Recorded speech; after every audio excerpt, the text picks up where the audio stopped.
Alright. So what's up mga ka-overtake? Andito kami ngayon sa may SM dito sa may, ano ba to?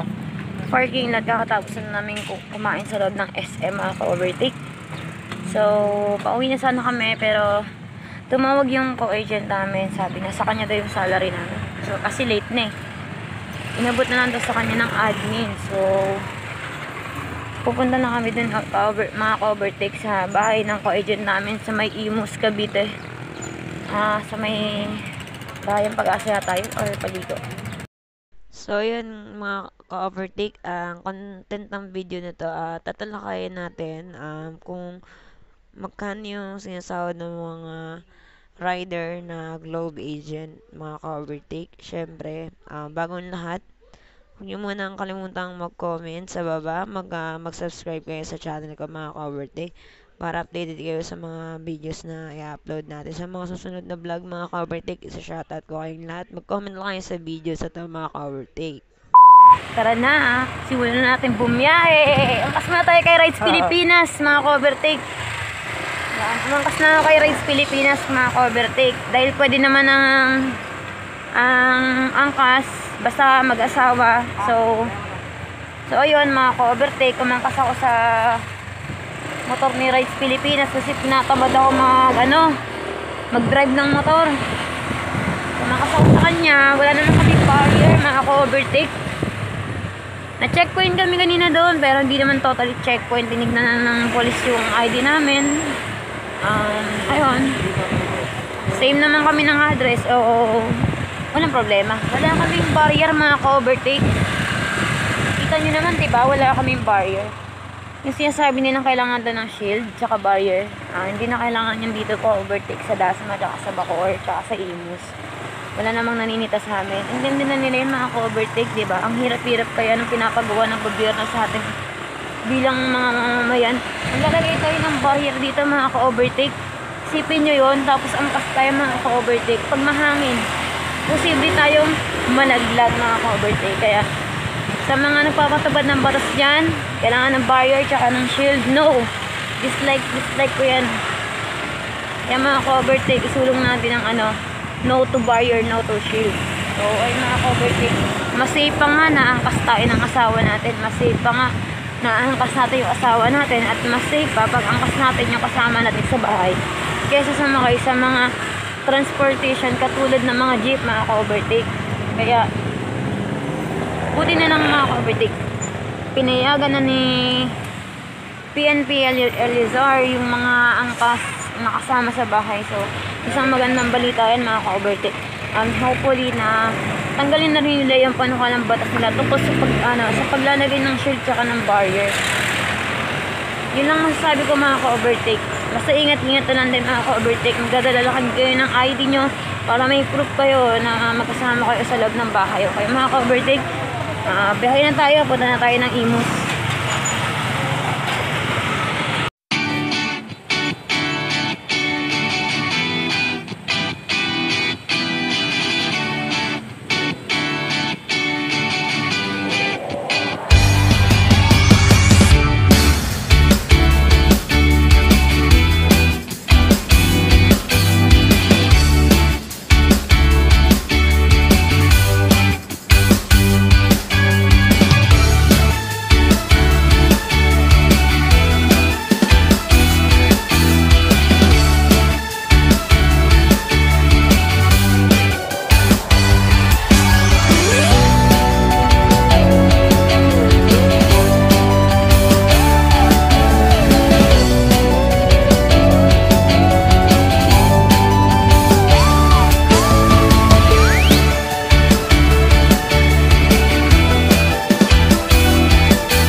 Second checkpoint na to sa amin. Kanina mga ka-overtake, nagpunta rin kami sa may Imus.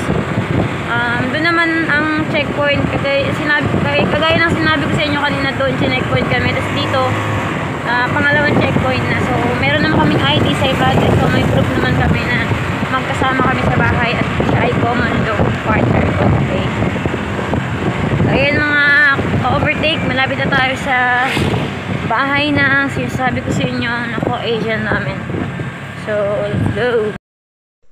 Tatalakayin na natin guys kung magkano nga ba ang aming kinikita dito sa pagiging ahenda ng Globe. Kami po ay Globe Riders dito sa Imus, Cavite and Bacoor, Cavite. So ito na nga guys. Tatalakayin na natin kung magkano yung sinasahod natin dahil malapit na tayo doon sa co-agent namin para kunin yung salary namin. So kami po ay Globe Sales Agent. Freelance lang po kami. Pero po malaki-laki rin po ang kinikita namin. Hindi naman po sa pagmamayabang. Kumikita po kami ng 30,000 monthly. Hindi pa po kasama yung mga agent incentive doon. Hindi ko na po i-count yun kasi yung kinikita lang po talaga namin yung i-share ko sa inyo. So, ayun mga ka-overtake. Dito kasi commission-based lang kinikita natin sa pagiging agent. So, kailangan magaling ka sa pag-sales para kumita ka ng malaki. Bilang commission-based, nakakabenta kami ng internet dito sa isang buwan, mga 30 to 60 subscribers. Kaya, kumikita kami ng 30k per month. Dahil nakakabenta kami ng 30 to 50k subscribers. Minsan nga po, umaabot pa ng 60. During ECQ at DCQ kasi guys, marami nagpapakabit ng internet. So, sa amin, online. Kaya marami kong solution ngayon sa problem pangkalusugan sa website guys. Commission based na tayo guys sa 1299. Meron tayong 845 pesos na commission sa 1299. Sa 169 na naman ay 1,000. And sa 189 na naman ay 1,150 pesos. So yun guys, malapit na tayo dito sa bahay ng aming co-agent. Kukunin na namin yung salary namin. Hindi na namin kukunin ng mga iba pang eksena sa mga susunod na video. Confidential kasi guys yung bahay. Kaya hindi ko na bibidyoan. Alright guys, mamaya na lang tayo ulit mag-usap guys. Kukunin na namin naming salary guys. See you in a few minutes. So, ito na nga guys. Tapos na namin kunin na aming salary. Pauwi na kami ngayon ni Rides Pilipinas guys. Ito na naman. Natapos na naman ang ating vlog. Pero bago tayo mag-out guys, pag-usapan naman natin ang salary natin ulit. Sa mga gusto mag-agent, pwede naman kayo mag-apply kung saan kayo nakatira. Magtanong-tanong na kayo sa mga buy and sell kung paano ba maging agent ng internet. Pwedeng PLDT, pwedeng Globe, kung ano yung nagustuhan yung internet provider. Pwede kayo mag-apply. Just ask lang sa mga agent dyan sa mga buy and sell kung paano. Pero kung taga-Imus kayo, taga-Bacoor, i-recommend ko kayo sa agency namin. Basta masipag lang kayo guys, magbenta, mag-sell stock. So ayun guys, andito na tayo sa looban ng Imus. Malapit na kami mag-boundary ng Padasma. So ito guys, salamat ulit sa inyo, sa mga nanonood ng vlog na to, sa mga nagsasubscribe sa channel ko. Huwag kayong magsasawa guys manood ng vlog ko guys. Maraming salamat. Shoutout nga pala guys sa mga sa mga pupunta sa mga LS ko tuwing gabi. So mga ka-overtake, hanggang dito na lang muna ang ating video. Abangan nyo mga ka-overtake ang susunod na vlog ko with using my GoPro Hero 5. Mag-upgrade na tayo mga ka-overtake. Yay! Next naman natin i-upgrade ang ating motor para hindi na tayo angkas kay Rides Pilipinas. Don't forget to subscribe YouTube channel ni Rides Pilipinas Motovlog. Search nyo lang. Goodbye! Ingat kayong lahat. God bless you. Mwah!